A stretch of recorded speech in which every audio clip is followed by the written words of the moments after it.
Podcast Exegese e Exposição. Exegese on demand para você.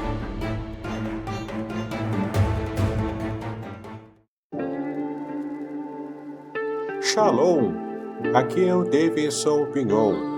Eu ajudo pastores e líderes cristãos a fazer estudos bíblicos na igreja sem ter problemas com interpretações bíblicas erradas. Então, se você está pensando em compreender a sua Bíblia com segurança, não deixe de assistir a mais conteúdos como este aqui neste canal. Já virou o relógio, já são 7 horas da manhã, que bom. Eu quero agradecer a Deus por sua vida, por estar conectado a nós, por nos permitir entrar na sua casa, separar esse momento para juntos estarmos aprendendo um pouco mais da palavra do nosso Deus. Eu quero nessa manhã, então, orar por você, orar por sua família, e logo depois da oração nós vamos compartilhar com o reverendo Davis o tempo para que ele possa, então, ser instrumento, mais uma vez, da graça do Senhor e compartilhar as verdades a você e a mim, e que essas verdades nos fortaleçam. Vamos orar, então? Obrigado, Paizinho querido, por esta manhã. Obrigado, Paizinho querido, porque reconhecemos a Tua bondade, a Tua graça, reconhecemos o Teu cuidado para conosco. Quero apresentar logo de manhã aqueles que já estão em deslocamento, alguns indo para o trabalho, outros retornando para o trabalho, outros que estão se preparando, se organizando para ir à escola, para ir para a universidade, para sair, para resolver algumas questões da vida. Que o Senhor abençoe, que o Senhor sustente, que o Senhor os guarde, que o Senhor os livre de todo mal, e as decisões que eles precisarão tomar nesse dia sejam decisões vindas diretamente do trono da graça, com sabedoria, e assim cada decisão glorifique o teu nome. Queremos também, Senhor, pedir por aqueles que estarão se conectando a nós logo agora pela manhã. Que o Senhor abençoe, que o Senhor fale com cada um deles, que o teu servo, o reverendo Davidson, que o Senhor possa estar dando a ele cada vez mais sabedoria, unção, cada vez mais discernimento espiritual para continuar compartilhando da tua palavra conosco. Senhor Deus, que a tua palavra entre no nosso coração, na nossa mente, promova transformações, promova mudanças de tal maneira que o teu nome é que seja glorificado. Senhor, alcança também aqueles que não te conhecem por meio da tua palavra, e que eles possam, através dessa aproximação a ti, eles possam, Senhor, crer em ti, crer no seu Filho Jesus Cristo como o único e suficiente Salvador de suas vidas. Assim nós choramos e já te agradecemos, no nome santo de Cristo Jesus. Amém. Vou chamar o reverendo Davidson. Reverendo Davidson, bom dia, bom dia, bom dia. Bom dia, pastor Aderson. Tudo bem com você? Tudo bem com a sua família, com a igreja?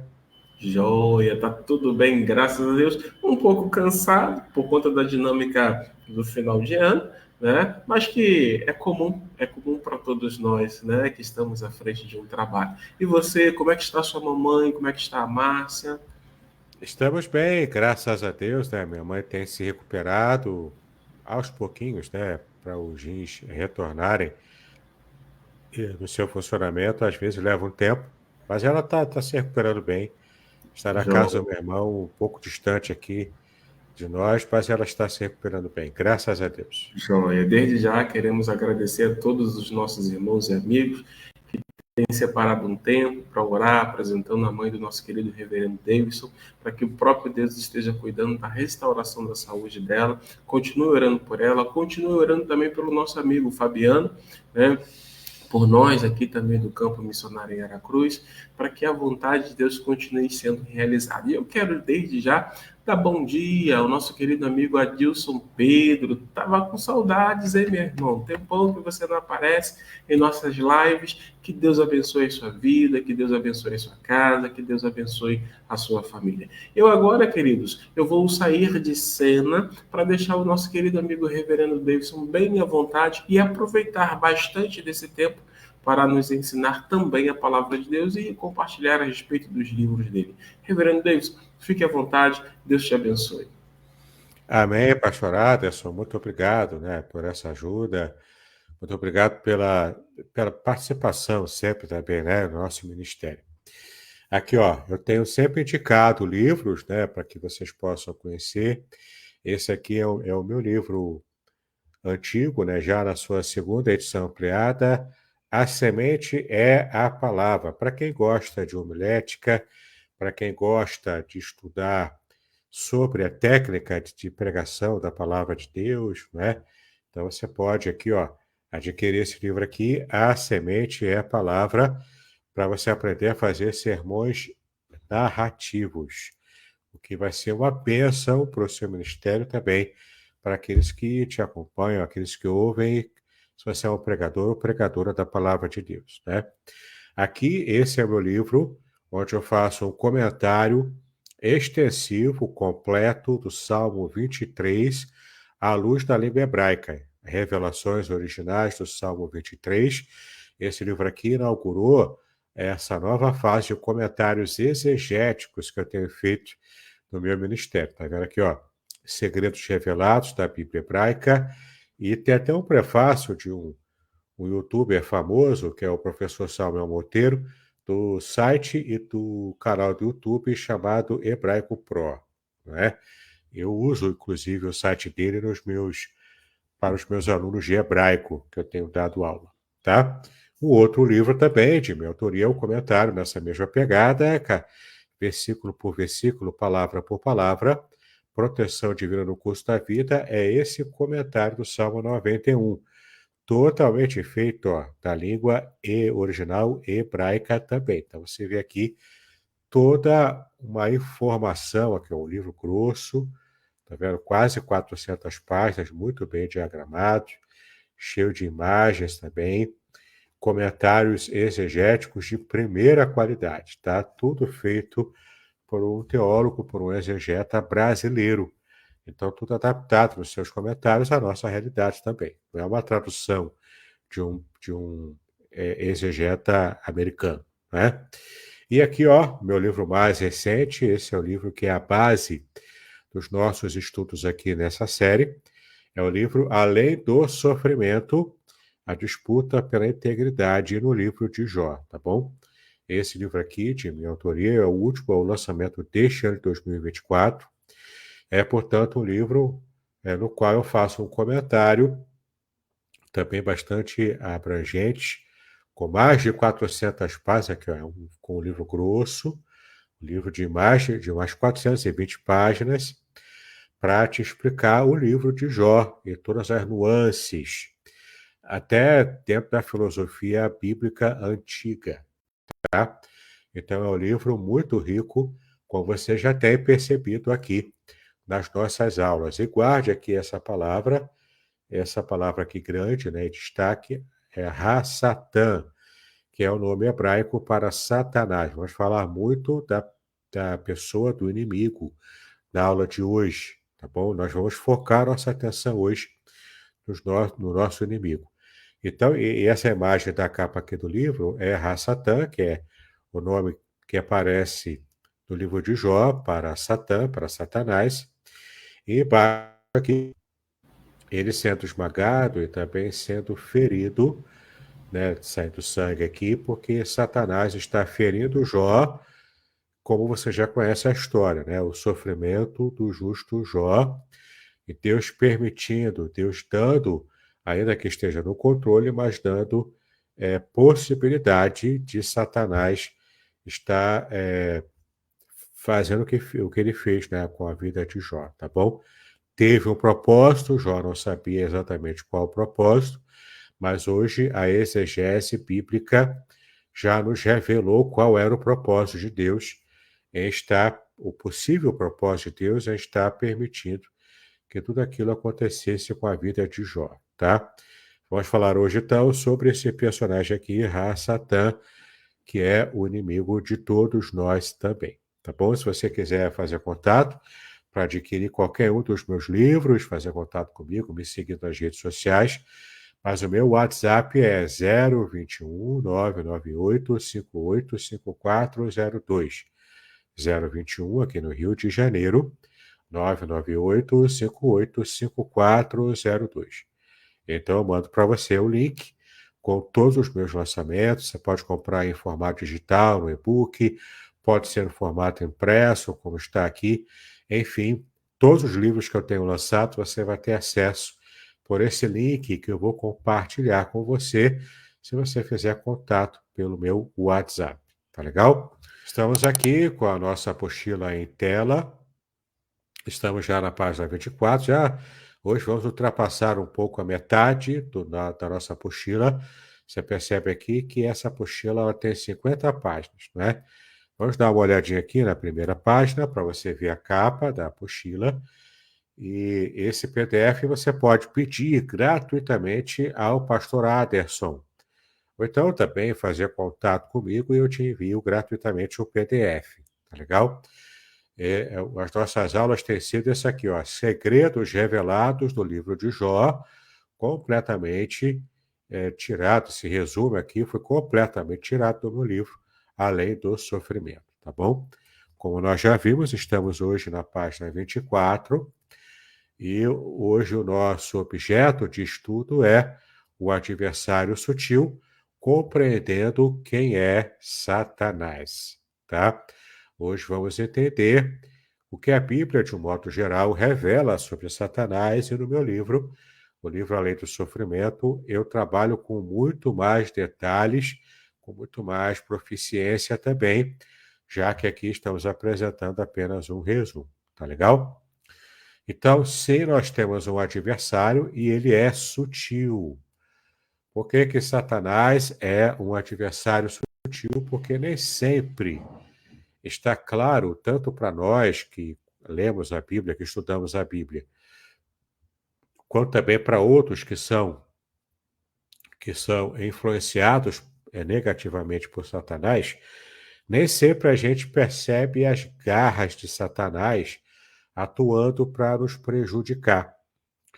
Às vezes a gente acha que é uma situação fortuita da vida e a gente vai seguindo a vida e nem se dá conta dos livramentos, por exemplo, que Deus dá, ou até dos ataques diretos que Satanás faz. Às vezes os ataques de Satanás são diretos e são perceptíveis, mas outras vezes não. Talvez na maioria das vezes a gente nem perceba a ação de Satanás contra a vida de cada um de nós. O que nos demonstra, portanto, uma diferença muito grande entre, por exemplo, aquele que está o tempo todo pensando na vida espiritual, pensando nas coisas de Deus e também tendo a consciência despertada para a batalha espiritual que todos nós vivemos, e aquele que, mesmo estando na igreja, mesmo sendo crente, não está nem aí. Não está nem aí para a batalha espiritual, não está nem aí para agradar a Deus, para estudar a Bíblia, enfim, né? Vai apenas se arrastando pela igreja e passando pela vida desse jeito, sem que de fato tenha um compromisso mais sólido com a palavra de Deus e com a revelação de quem Deus é. Isso faz, então, com que a pessoa não tenha uma consciência muito clara sobre a ação de Satanás na sua própria vida e na própria vida do cristão, de um modo geral, tá? Então, o Satanás é sutil. E ele é tão sutil que a gente passa muitas vezes sem perceber, tá? Isso aqui a gente vai ver que até mesmo a sua origem e a ação de Satanás na Bíblia, ela no Antigo Testamento é muito obscura. No Novo Testamento a gente percebe mais claramente, porque Satanás, a partir do Novo Testamento, deixa certo grau de sutileza, embora tenha novamente assumido esse grau de sutileza para os nossos dias atuais, né? Mas na época do Novo Testamento, essa qualidade da sutileza, Satanás ele perde um pouco, porque talvez pelo fato de Jesus estar caminhando aqui na Terra, ele precisava agir, ele desejou agir para fazer com que Cristo caísse, na tentativa de que Cristo caísse, não é? Então, vemos muito presente a ação de Satanás no Novo Testamento, pela enfermidade, por pessoas endemoninhadas e por ações até mesmo contra, né, os servos de Deus. Mas no Antigo Testamento ele também agia, só que era mais sutil do que foi no Novo Testamento. Mas, enfim, vamos ver aqui quem é Satanás. Você precisa conhecer o seu inimigo para que você tenha condições de resisti-lo na fé. O que é uma característica muito interessante do que a Bíblia ensina, porque com respeito ao pecado, especialmente ao pecado sexual, a Bíblia não diz para resistir, a Bíblia diz para fugir. A gente tem que fugir do pecado, que envolve, né, qualquer tipo de tentação, qualquer tipo de pecado que possa nos envolver. A ordem bíblica é fugir do pecado e também fugir até mesmo da aparência do mal. Porque às vezes eu posso não estar pecando propriamente, no pecado em si, mas se eu aparentemente estou cometendo tal deslize, o tal pecado, mesmo que eu não tenha consumado, isso também é erro. Eu tenho que evitar também, eu tenho que fugir também da aparência do mal. Então eu tenho que fugir do pecado em si, que é o próprio mal, e fugir da aparência desse mal também. Tudo isso é ordem da Bíblia para nós, tá legal? Então, com respeito ao pecado, a ordem bíblica é fuga, como José fez, não é? Ele fugiu quando a esposa de Potifar tentou para adulterar juntamente com ele.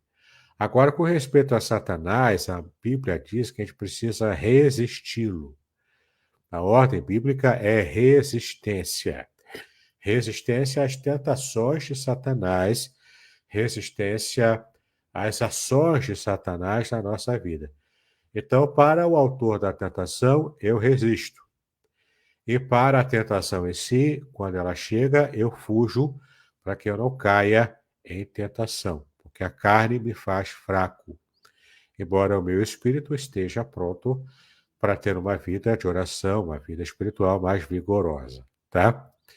Nomes e títulos de Satanás, nomes e títulos dele, tá? O primeiro é Satã, como eu falei aqui no começo da nossa aula, mostrando aqui a capa do livro, né?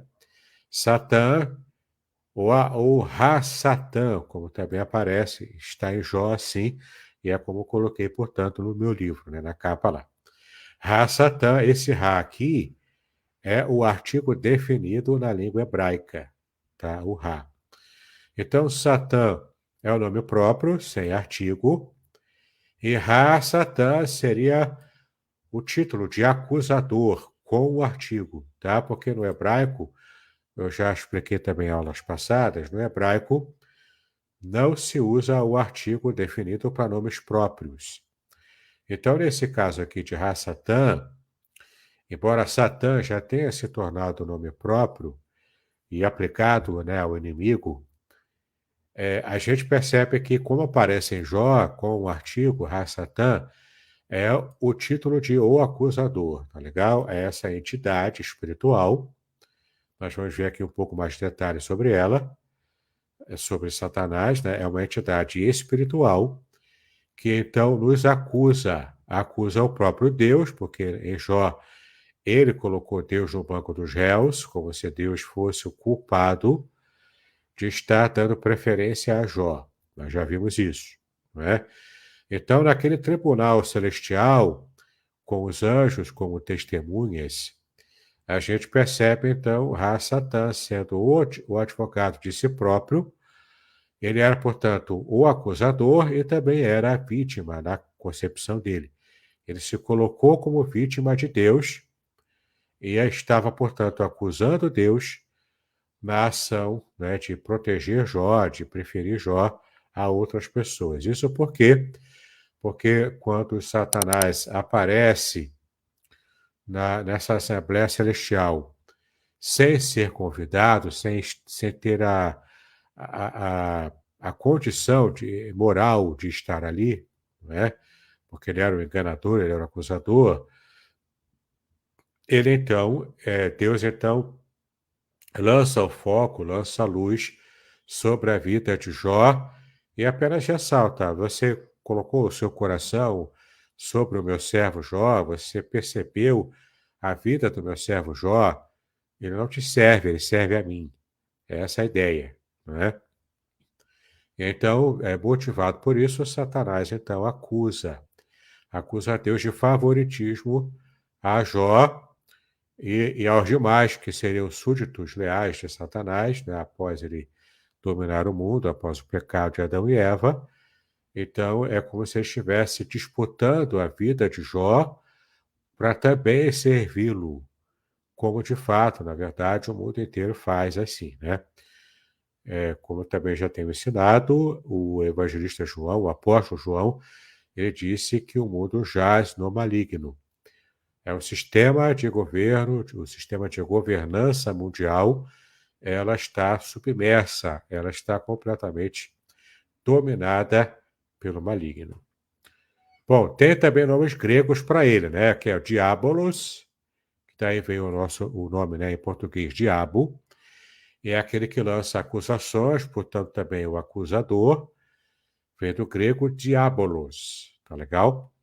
E Satanás, que é uma transliteração do hebraico Satã, é uma transliteração do hebraico para o grego, Satanás, tá bom?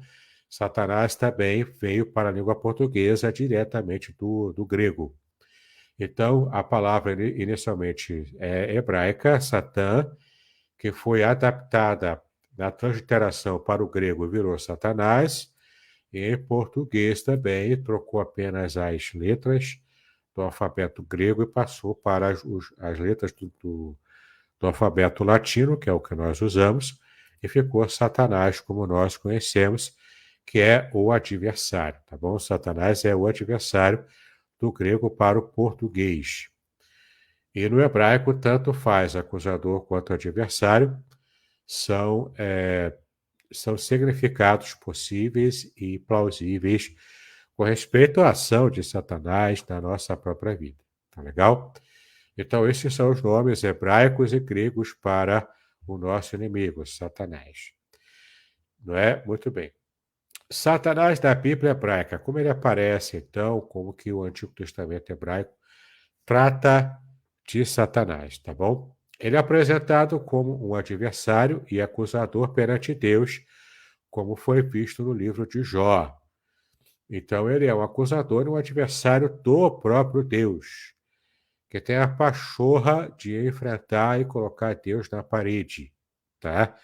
Esse é o diabo, é o inimigo de Deus e também de cada um de nós. O que é bastante peculiar a gente dizer que Deus tem um inimigo, porque, embora Satanás seja o inimigo de Deus, ele não é equiparado a Deus de modo algum.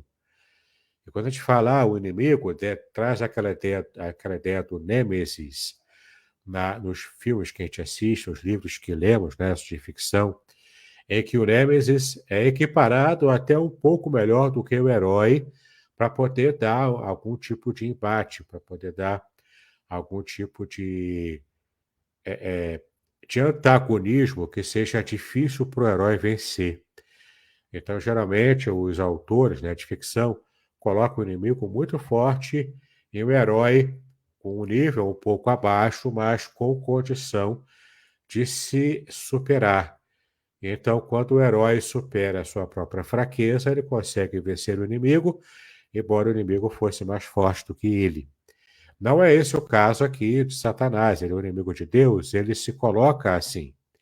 Mas Satanás não é equiparado em poder a Deus. Satanás é pertentor, ele é mais fraco do que Deus, porque ele é uma criatura e Deus não foi criado por ninguém. Deus é o gerador da vida, ele é o autor da vida.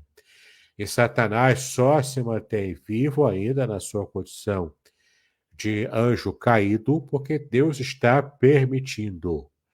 Porque na hora que Deus disser basta, não quero mais a ação de Satanás, ele simplesmente faz isso. E Satanás passa a não existir, ou passa a ter uma existência muito limitada, se Deus quiser, sim. É simples assim. Então, se Deus está permitindo ainda a atuação de Satanás no mundo, é porque Deus ainda tem o propósito de purificar o mundo, de tornar o mundo mais próximo dele. Então, Deus usa assim Satanás como um cachorro brabo, como um pitbull raivoso, descontrolado, mas Deus coloca esse pitbull nas rédeas, porque Deus está sob o controle de tudo, tá? Então, como é que Satanás é apresentado na Bíblia hebraica? Ele é apresentado como um adversário e acusador perante Deus, como foi visto no livro de Jó, tá? E é isso, não temos muitas pistas no Antigo Testamento para Satanás, não. As poucas que tem, eu vou trazer aqui para você. A sua origem no Antigo Testamento, na Bíblia hebraica, não é detalhada. Mas algumas passagens, como Isaías 14 e Ezequiel 28, são interpretadas como aludindo à sua queda do céu devido à sua soberba. E aqui vem uma característica muito importante desses dois textos bíblicos, tá? Dessas duas passagens aqui. Toda a profecia, especialmente as profecias bíblicas do Antigo Testamento, toda a profecia, ela tem dupla ou até tripla aplicação. Então, o profeta fala uma profecia que tem aplicação para os seus dias ou para alguma época próxima aos dias do profeta. E também essa mesma profecia pode ter uma segunda aplicação futura, por exemplo, se ela for uma profecia messiânica, apontando para Jesus como cumprimento maior da profecia menor que foi dada e cumprida já na época do Antigo Testamento. Então, você tem aqui uma dupla aplicação dessa profecia. E dependendo da profecia, ela pode ter aplicação para a época do profeta, pode ter certos termos dessa profecia aplicadas a Jesus, como sendo o Messias, o Novo Testamento, e se ela já tiver um aspecto escatológico, ela vai ter ainda a terceira aplicação, a aplicação profética já para o fim dos tempos, para a escatologia, tá? Isaías 14 e Ezequiel 28 são profecias que têm essa característica de pelo menos dupla aplicação, tá? Então, Isaías 14 se refere primariamente ao rei da Babilônia. Nesse caso aqui, a gente já entende historicamente que se referia a Nabucodonosor. E na época de Nabucodonosor, ele já tinha recebido a sentença de Deus. Ele ficou durante vários tempos, ele ficou andando de quatro e comendo erva com pelos em todo o seu corpo, como se ele fosse um animal. Só que um animal como um boi, né? Mais parecido com um boi ou uma cabra, só que do porte, né, do rei Nabucodonosor, do que, como alguns dizem, era um lobisomem do Antigo Testamento. Não, não era um lobisomem, tá bom? Pelo amor de Deus, não diga jamais que Nabucodonosor virou lobisomem, porque lobisomens não existem. Ele é um monstro de ficção, existe só na ficção, tá legal? Então, Nabucodonosor não virou lobisomem, até porque na mitologia do lobisomem ele não é herbívoro, ele é carnívoro. Ele destroça pessoas, não é? Ele devora pessoas. Não foi o caso do que aconteceu com Nabucodonosor, ele era herbívoro. Nesse momento é que ele ficou, durante o tempo que ele ficou lá, andando de quatro como se ele fosse um animal. Aquilo foi uma loucura que Deus colocou na cabeça dele, e ele começou a ter uma identificação como se ele deixasse de ser um ser humano para ser um animal, e ele então ficava ali comendo mato, comendo capim, não é? Comendo erva do campo, e não como se fosse de fato um lobisomem, porque ele não era um predador como animal. Ele era um predador antes de se tornar essa identificação genérica que ele teve como se ele fosse um animal, tá? Isso foi produto da loucura que Deus colocou como punição para Nabucodonosor devido à sua soberba exagerada e devido à sua idolatria também, tá bom? Então, já estamos tirando aqui, né, qualquer mito que você possa ter criado sobre o que aconteceu com Nabucodonosor. E é claro, depois que passou o período de juízo de Deus sobre ele, ele então voltou a ser normal, um pouco mais humilde do que de fato ele era, tá? Mas Isaías 14, então, é uma profecia que se refere ao rei da Babilônia, Nabucodonosor, e essa profecia toma, por ser uma profecia, ela toma esses ares de exagero poético, profético, né? Ela traz alguns exageros, porque também há uma característica das profecias da época bíblica, dela assumir uma linguagem poética. Então, é uma profecia, faz referência ao futuro. Muitas vezes as profecias são de fato literais, nem sempre, mas muitas vezes são. E, às vezes, por usar a linguagem poética, ela vai usar de algum exagero, uma linguagem figurada, que é a linguagem do exagero, tá bom? Ela vai, então, exagerar para poder dar aquela entonação poética no meio da profecia. E parece que é o que aconteceu aqui, tanto em Isaías 14, quanto em Ezequiel 28. Porque Isaías 14, se referindo ao rei da Babilônia, a Nabucodonosor, ela exagera a soberba dele para mostrar o quanto ele era digno do juízo que Deus estaria em breve dando a ele, como de fato deu.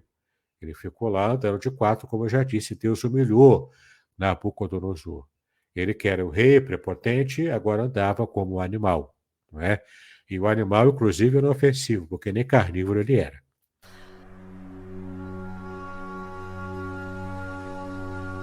Estamos entusiasmados em anunciar o lançamento do livro, Além do Sofrimento, a disputa pela integridade no livro de Jó, publicado pela editora Contextualizar em 2024.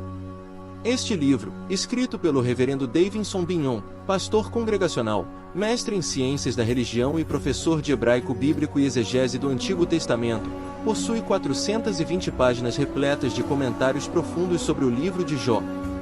O autor explora temas cruciais como o sofrimento dos justos, o problema do mal e a teodiceia judaico-cristã. Com análises impressionantes e únicas, o livro promete transformar sua perspectiva sobre sofrimento e fé, oferecendo respostas para as questões mais difíceis da vida. Não perca a oportunidade de mergulhar em um estudo profundo e enriquecedor. Adquira já a obra, Além do Sofrimento, a disputa pela integridade no livro de Jó e descubra um novo entendimento sobre a integridade e a fé. Disponível agora.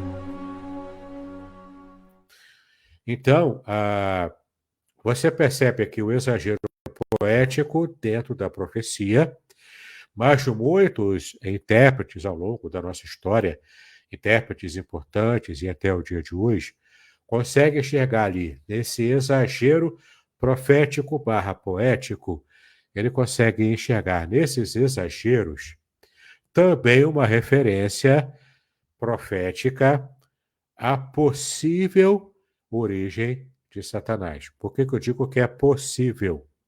Porque, no final das contas, no frigir dos ovos, é apenas uma interpretação que nós fazemos de uma origem obscura que Satanás tem, tá? A gente interpreta à luz dos exageros de Isaías 14, que se refere ao rei da Babilônia, Nabucodonosor, e também aos exageros da descrição de Ezequiel 28, que se refere ao rei de Tiro, que é uma outra nação também pagã, todas do norte. Tanto Isaías 14 quanto Ezequiel 28 estão no norte, tá? Porque é um consenso na época bíblica, é um consenso na época da palavra de Deus, que todo o mal, toda a invasão de Israel, os inimigos de Israel, vêm todos do norte, tá? Então, esse é um consenso também. Então, tanto Isaías 14 quanto Ezequiel 28 pode ser que profeticamente, que poeticamente, faça alusão a Satanás, a essa origem obscura de Satanás, além dos próprios reis pagãos que estavam aqui, né, estava aqui acontecendo, tá bom? Bom, então essa é uma interpretação que possivelmente aluda a Satanás, mas não é uma questão de estarmos realmente falando de uma certeza absoluta, tá bom? Muito bem, muito bem. Agora estamos adiantando aqui no nosso estudo, além de falarmos de Satanás na Bíblia hebraica, que é uma origem obscura e é uma situação complexa, estamos agora falando em Satanás no Novo Testamento, tá? Satanás no Novo Testamento, ele já aparece mais. Ele sai um pouco da obscuridade e a gente percebe, então, de fato, Satanás aqui sendo completamente revelado no Novo Testamento, tá? Ele é retratado, então, como um ser espiritual maligno, oponente de Deus e dos seguidores de Jesus. Então, temos exemplos aqui. Na tentação de Jesus no deserto, Satanás aparece de modo direto. Ele faz, inclusive, a expulsão de demônios, que são, né, os agentes do próprio Satanás, com referências diretas a Satanás. Então, toda a obscuridade que Satanás teve no Antigo Testamento, no Novo Testamento, ele aparece às claras. E isso demonstrando para a gente o quanto a própria presença de Jesus aqui na Terra foi uma espécie de catalisador para a ação mais direta que Satanás faz, tá bom? Características da atuação de Satanás no Novo Testamento aqui, né? Ele foi um tentador astuto e nessa tentação dele ele busca desviar as pessoas do caminho da verdade e também da justiça. Então, como esse tentador astuto, ele está agindo contra nós, servos de Deus, porque o objetivo dele é atingir o Senhor. Mas nós sabemos, Deus é o Todo-Poderoso, Satanás não pode atingir a Deus. Então, como ele faz? Ele tenta atingir aqueles a quem Deus ama. Ele tenta atingir a família de Deus. Tá legal? Então, ele faz assim, tá? Como acusador, então, que procura desencorajar e levar os crentes também ao desespero. Ele é o mestre do engano, distorcendo a verdade para, então, seduzir e desviar os fiéis. Tá legal? Muito bem. Temos aqui uma profecia bíblica, que é o que nos acalenta, é o que nos dá bastante fé, né? O que nos enche de fé, e enche de esperança também, é que Satanás será, no final, derrotado. Sim, ele está profeticamente no Apocalipse e demonstra a derrota final de Satanás. Então, a sua derrota final está assegurada pela obra redentora de Jesus Cristo na cruz.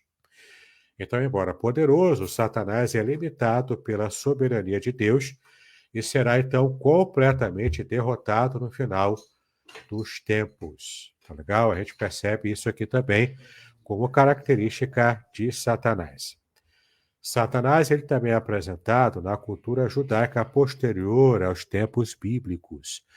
E a gente percebe aqui o quanto essa verdade também é revelada, né? Então, uma visão mais desenvolvida de Satanás como anjo caído é uma visão onde ele lidera a rebelião celestial de Deus.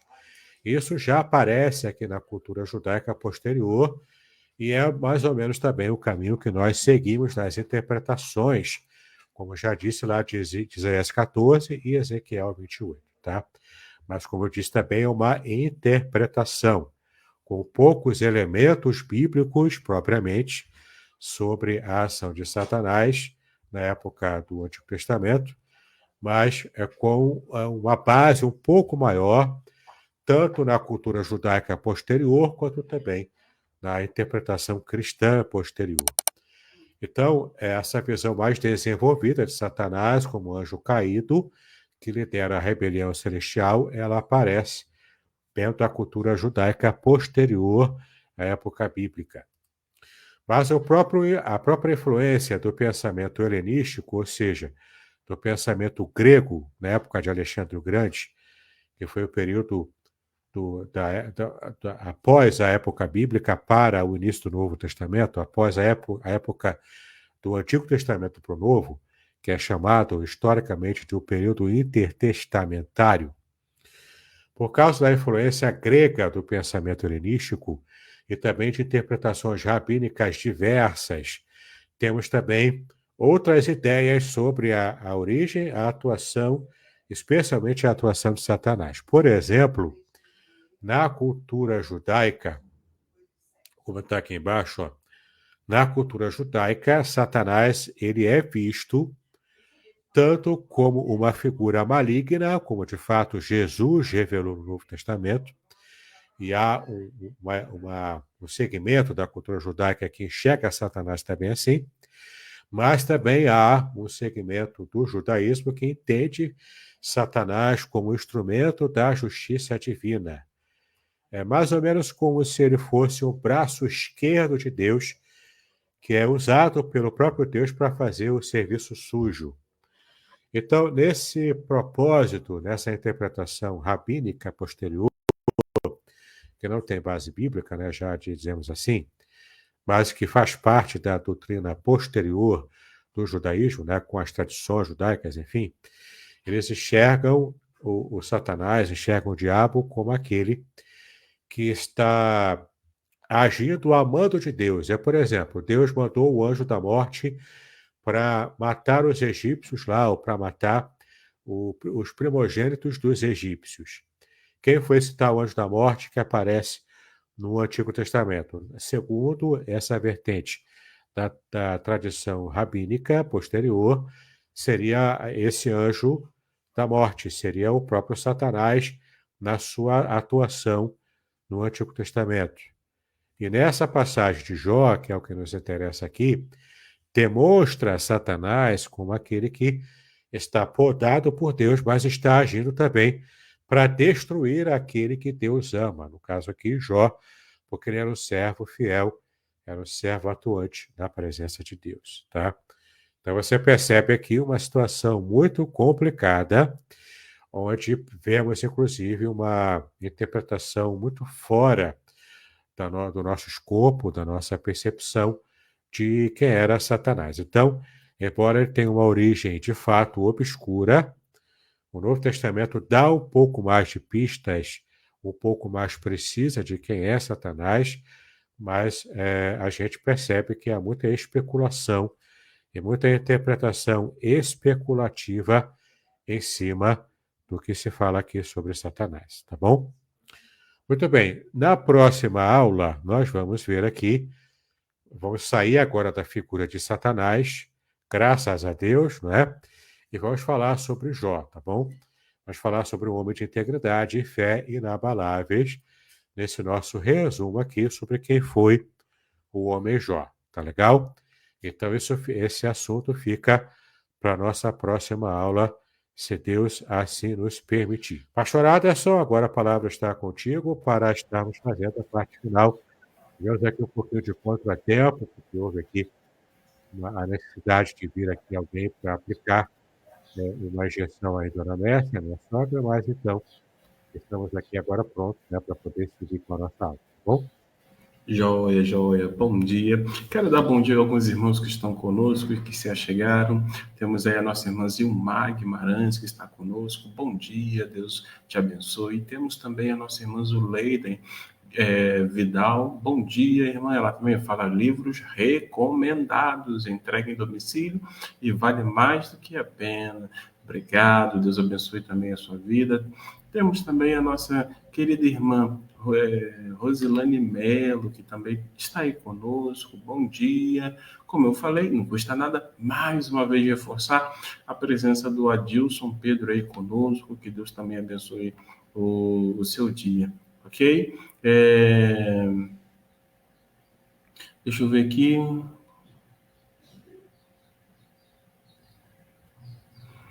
Vamos fazer o seguinte, bom, o nosso querido amigo reverendo Davidson, ele estava comentando de um assunto, ou sobre um assunto, de muita importância e que nem todo mundo principalmente os mais tradicionais, param para refletir ou buscam conhecer um pouco mais, que é o quê? Essa questão aí de batalha espiritual, né? Batalha espiritual existe? Como é que funciona e como é que vence? Fala um pouquinho mais para nós, querido amigo. Claro, Efésios capítulo 6, né? Em Efésios 6, Paulo fala isso. Paulo fala da armadura do cristão, a armadura de Deus, né? Que envolve ali claro que ali é uma comparação, mas envolve ali uma comparação de um contexto de guerra, tá? Contexto de luta, de guerra, enfim, de batalha espiritual. A batalha espiritual, ela é uma realidade, ela existe, tá? Nós estamos inseridos nela, seja nós cristãos, ou sejamos nós cristãos, ou sejamos nós não cristãos, ímpios, ateus, enfim. Está todo mundo inserido na batalha espiritual, quer queira ou não, tá? Quer queira ou não, estamos todos inseridos na batalha espiritual. A questão é em que lado você está, porque não existe muro. Na batalha espiritual, nesse contexto de guerra, não existe isenção. O isentão, ele escolheu o lado, que é o lado do eixo do mal, o eixo que Satanás está criando, porque o muro é de Satanás, o muro foi erguido por Satanás, entendeu? Então, tecnicamente, não existe isenção. Ou você está lutando do lado certo, que é o lado divino, o lado de Deus, ou você está lutando do lado do inimigo. E com isso você vai também receber todo tipo de problema, né, decorrente dessa escolha mal feita que alguém possa ter feito. A batalha espiritual, portanto, ela é uma concretude na nossa vida. Agora também, o cristão não precisa viver em paranoia, né? Fica vendo o diabo em tudo, fica vendo Satanás em tudo, o demônio em tudo. Tem gente que beira a esquizofrenia, e se for realmente buscar lá um psiquiatra, vai tomar um remedinho lá, vai parar de ver demônio, não é? Porque às vezes é uma questão de esquizofrenia mental mesmo, uma doença mental, não é? Uma doença psicológica ou mental. Mas o fato é que, embora a esquizofrenia, a epilepsia também exista e pode, às vezes, ser confundida com o ataque epilético, né, ser confundido com o endemoniamento, mas o endemoniamento é real. Eu tive embates, inclusive, com pessoas que ficavam literalmente endemoniadas e o demônio só saía pelo poder do sangue do Senhor, do nome de Jesus. Então, o endemoniamento, desde o Novo Testamento, e até desde o Antigo Testamento também, né, o que o rei Saul tinha, naquela esquizofrenia que ele tinha, e Davi aliviava tocando harpa, aquilo era uma ação, uma opressão, até mesmo uma possessão demoníaca, tá? Então, era preciso que Deus agisse. Então, a batalha espiritual é real, ela é concreta, e é preciso que você escolha o lado em que você está lutando nessa batalha espiritual, tá? Isso é coisa muito séria. Tá legal? Joia, joia, joia. Entendi. Então, está aí, né? Existe sim. Nós precisamos apenas nos apoiar, nos firmar no nosso Senhor e Salvador Jesus Cristo, que Ele vai nos dar discernimento, né? Para poder saber como vencer, né? Como lidar com essas situações, né? E aí nós temos que ter cuidado com os extremos. Por quê? Porque, como o reverendo Davidson muito bem colocou, em alguns momentos nós pendemos a achar que é uma coisa quando na verdade é outra. Em outros momentos a gente pende a achar que é uma outra quando na verdade é uma. Em outras palavras, às vezes acha que é questões de saúde e não é. E às vezes acha que não é questão de saúde e são questões de saúde. Então a gente precisa até mesmo saber como lidar com cada uma dessas situações e ter discernimento para saber distinguir um fato, uma situação da outra. Eu quero também aproveitar, né? Se você tiver aí uma pergunta, fique à vontade para fazê-la através do chat. Dá bom dia também a Marli Miranda, que está conosco. Que Deus abençoe sua casa, Deus abençoe sua vida. Queridos irmãos, eu abro aqui um parênteses mais uma vez para compartilhar com vocês de uma forma muito coerente, né? É um assunto muito sensível, mas as nossas lives, elas não têm como propósito dessa questão de pedir dinheiro. Não, esse não é o propósito. As nossas lives, ela tem como propósito, nas quartas-feiras, de ensinar, de instruir, de levar as pessoas a conhecerem a Deus na pessoa do Filho mais de perto, né? Caminhar com Ele e até mesmo tomar a decisão de segui-lo, de tê-lo como Senhor da sua vida. E nas terças e quartas-feiras, nas terças e quinta-feira, nosso propósito é orar e Isso. para que isso esteja entrando com a sua providência. De modo É importante falar isso, pastor Aderson, porque às vezes a gente tem um coração cristão, a gente quer tentar ajudar, né? Para quem está meio descontextualizado, eu vi aqui no comentário, que teve alguém, né, que entrou aqui, um perfil, pelo menos, a gente não sabe exatamente como que é esse perfil, é uma origem obscura também, né, esse perfil, que entrou aqui pedindo dinheiro, tá passando fome, coisa e tal. Aqui vai o conselho, tá? Como a internet é assim, você não sabe quem está fazendo contato com você. Ontem mesmo, dia dos professores, eu recebi o contato de um amigo meu, que na verdade não era ele, porque ele havia sido hackeado pelo WhatsApp, talvez até no Facebook, Instagram, ele foi hackeado, e o perfil lá do golpista pedindo Pix. Eu desconfiei, porque esse meu amigo não passa por dificuldades assim, ele tem uma vida estabilizada, e não pediria Pix para mim. Então eu desconfiei, fiz contato com outra pessoa da família que eu conheço e realmente constatou, ele foi hackeado. E mesmo perfis anônimos que aparecem aqui na internet, seja aqui na live, seja no seu WhatsApp, seja no Facebook, onde você estiver, pode ser um golpista querendo te passar a perna. Então, eu tenho o princípio da seguinte maneira: pediu oferta na internet, eu já bloqueio, porque eu não sei quem é.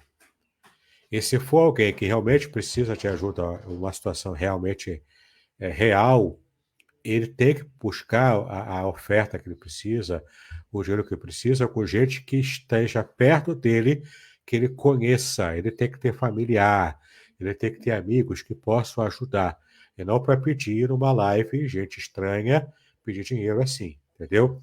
Muito provavelmente é um perfil falso, é um perfil de golpista.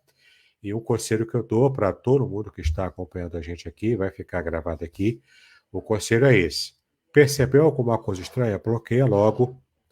Se der para denunciar,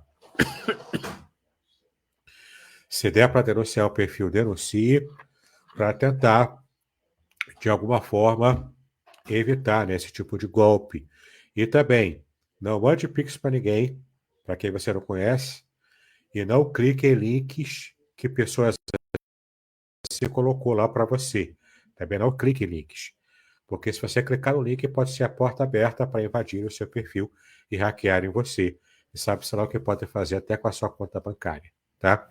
Então, é um alerta, não tem muita coisa a ver com o nosso estudo, mas já que aconteceu, serve de alerta para todos nós, para a gente evitar, não é, darmos muita ênfase, né? Às vezes o coração puro, o coração sincero, a gente quer ajudar as pessoas, mas tem pessoas que não merecem ser ajudadas. São golpistas mesmo. Tá legal?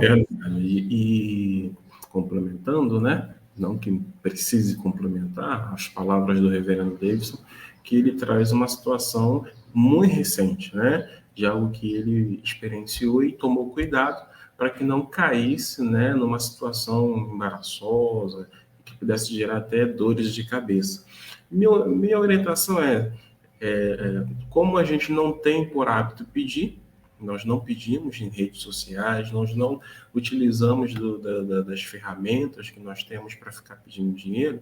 Se você chegou aqui e está querendo usufruir, né, de má fé, da boa fé, nossa, procure uma igreja evangélica mais próxima a você. Procure uma igreja evangélica, procure o pastor, procure o oficial responsável, converse, porque, amados irmãos, meu ponto de vista, não basta apenas dar o dinheiro. Eu acho que precisa de um acompanhamento, precisa, né, outros tipos de recursos, até mesmo para que essa pessoa possa voltar ao mercado de trabalho.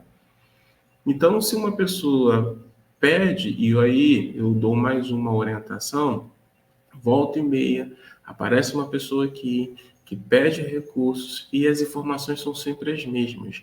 Detalhe, essas informações, quando ela apareceu aqui pela primeira vez, foi no ano de 2023. Estamos em 24. As informações são a mesma. Então, fecho aqui a minha palavra de consideração, pedindo aos amados irmãos, não se descuidem, sejam sábios, tenham discernimento.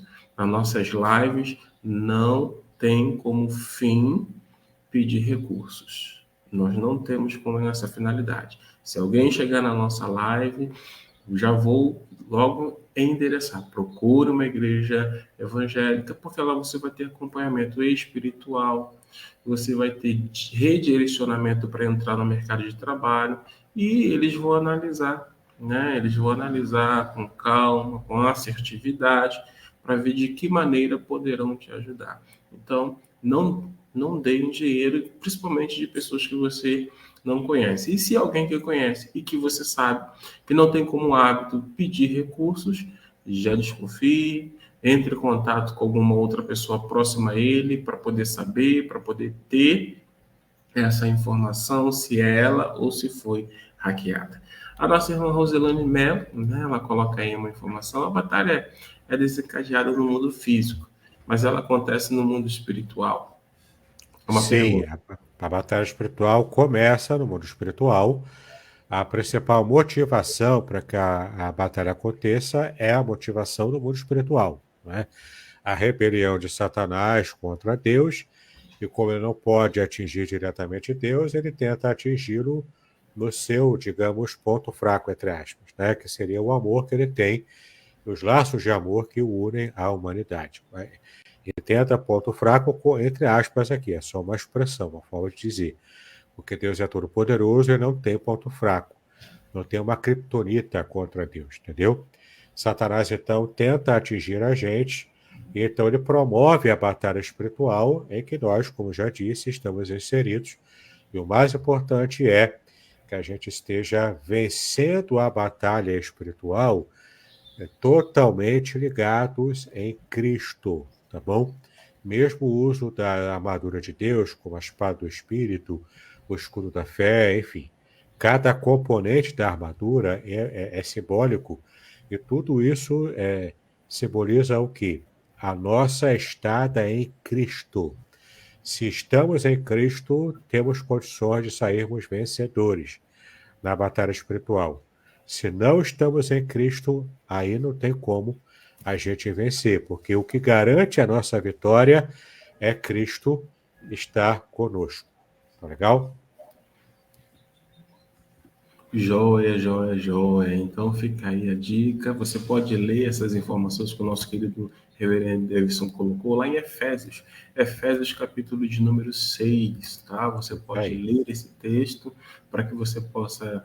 E aí eu sugiro, né? Pegue aí na linguagem de hoje, para você só ter mais, de forma mais simples, mas também pegue NVI, pegue a Nova Almeida atualizada, né? E se você tiver mais recursos, você pega aí no hebraico, no grego, para você entender de forma mais profunda, né? E também se aproprie dessas verdades, peça ao Senhor para que possa estar te revestindo com a armadura. Até apaixonada, só quero recomendar um aplicativo de Bíblia chamado YouVersion.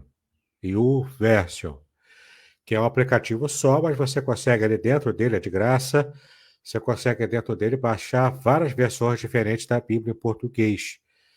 Então, você consegue baixar várias para fazer comparação de versões no aplicativo YouVersion no seu celular.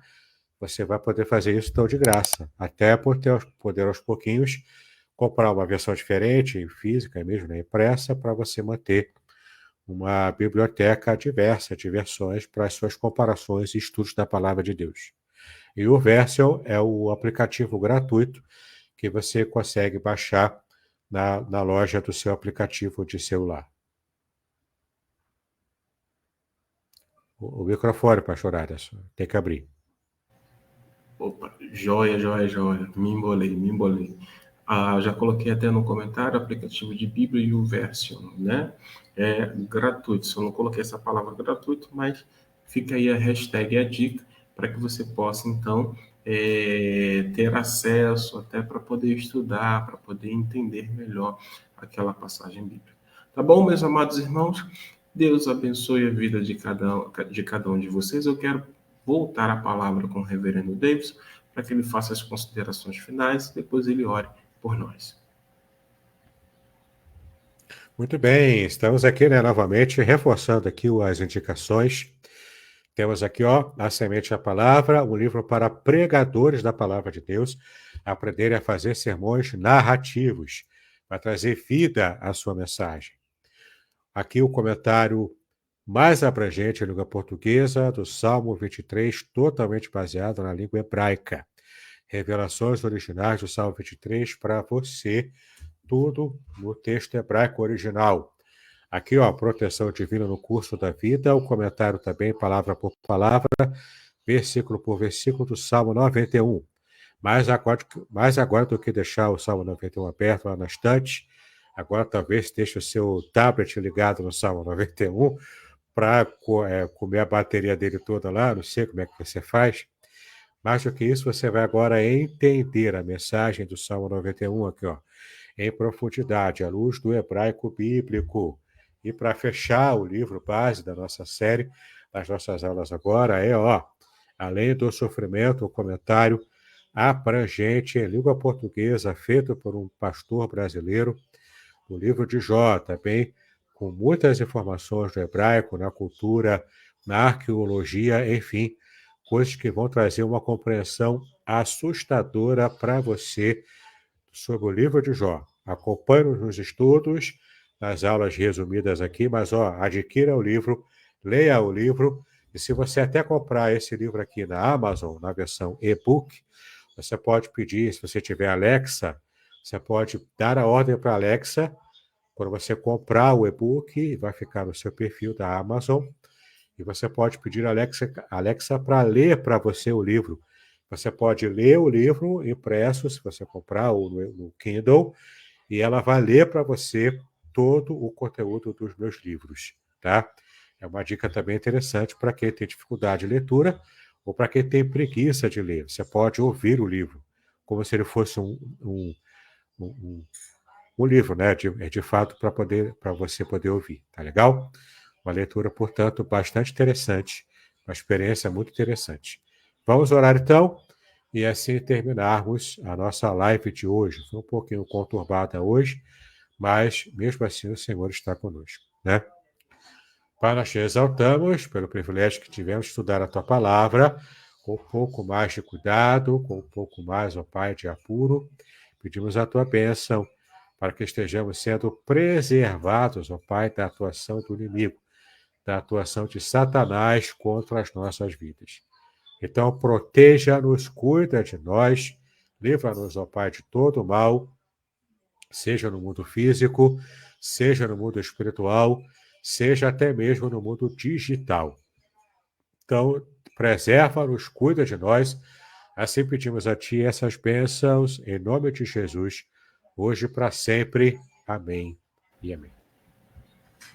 Amém, queridos. Então, estamos encerrando aí o nosso estudo do dia de hoje, tá bom? Quero agradecer mais uma vez ao reverendo Davidson, que está aí toda quarta-feira conosco, sendo instrumento e canal de bênçãos do Senhor para as nossas vidas, e cada um dos amados irmãos que estão ou que passaram por aqui. Alguns vão assistir no decorrer da tarde, da noite. Louvado seja bendito o nome do Senhor. E compartilhe essa live com outras pessoas para que elas sejam abençoadas, edificadas e aprendam, inclusive, um pouco mais da palavra de Deus, tá bom? Amanhã com Deus, se Deus assim permitir, a partir das 7 horas da manhã. Tchau, tchau. Shalom. Shalom, shalom a todos.